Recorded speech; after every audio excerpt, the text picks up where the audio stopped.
Opalescence is a professional whitening treatment so powerful and effective, it is only dispensed by dental professionals.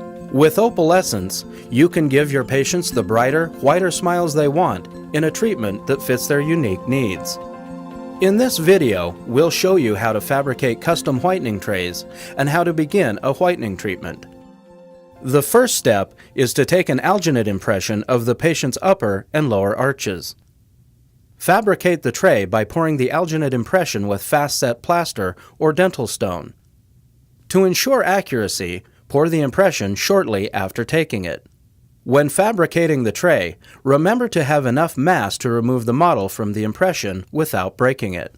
Trim the base of the cast parallel to the occlusal table plate on a model trimmer to within a few millimeters of the gingival margin for ease of manipulation. Note that the palate and tongue areas are removed.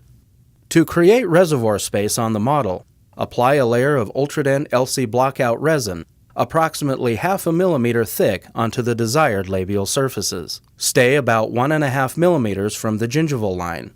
Do not extend onto the incisal edges or occlusal surfaces.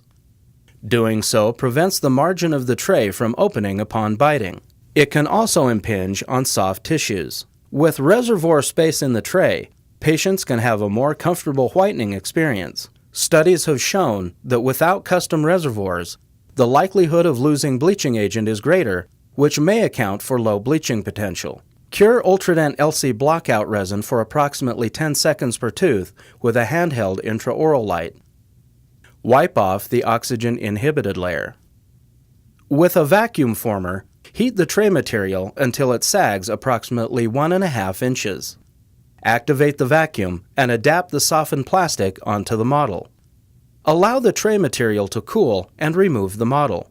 Cut the excess bulk of material away with Ultradent utility vinyl cutters. Use ultra-trim scalloping scissors to carefully scallop the gingival embrasures to prevent covering the gingival papillae with the tray. The papillae may become sore and irritated if the tray covers them. Return the tray to the model and check all tray extensions. Gently flame polish the edges one quadrant at a time. While still warm, hold the periphery of each segment firmly against the model for 3 seconds with a water-moistened finger. If an area is short of the desired length, gently heat it and push the tray material to the desired location. If this overthins the tray material, a new tray should be fabricated. Once you have prepared the trays for your patient, use the provided patient instructions to advise the patient on the bleaching procedure, tray cleaning, tray loading, application of opalescence, and tray care. Explain the recommended treatment regimen to the patient. Show them how to load the tray by expressing one continuous bead of gel approximately halfway up from the incisal edge on the facial side of the tray from molar to molar. This should use about 1/2 to 1/3 of a syringe.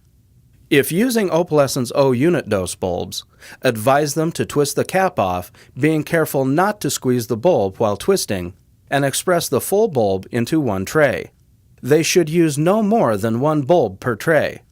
Instruct your patient to place the tray over the teeth and gently press the tray to move the gel into place. Ask them to gently wipe off excess gel with a toothbrush or a clean, moist finger. The patient should leave the tray in for the period of time recommended by their dentist. After the recommended time, have them remove the tray from their mouth and brush their teeth to remove all gel from the teeth. Show them how to clean the tray with a soft brush and cool tap water. Be certain to read the product instructions, warnings, and information contained in the package, and advise the patient accordingly. It is recommended to monitor the patient's progress every 3 days to avoid translucency or discoloration around metallic fillings.